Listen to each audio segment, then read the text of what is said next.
झिया बाहाघर पाई रखिथिले सुना गहना हेले लुटी नेले लुचेरा। भुवनेश्वर मंजेश्वर रे देवदत्त सामल घरे कला कना बुलाइले चोर।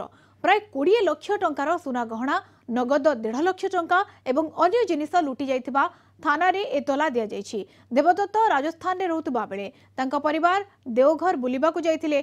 आलमीरा ताड़ी लुटेरा माने ए सबु लूट करछन्ति।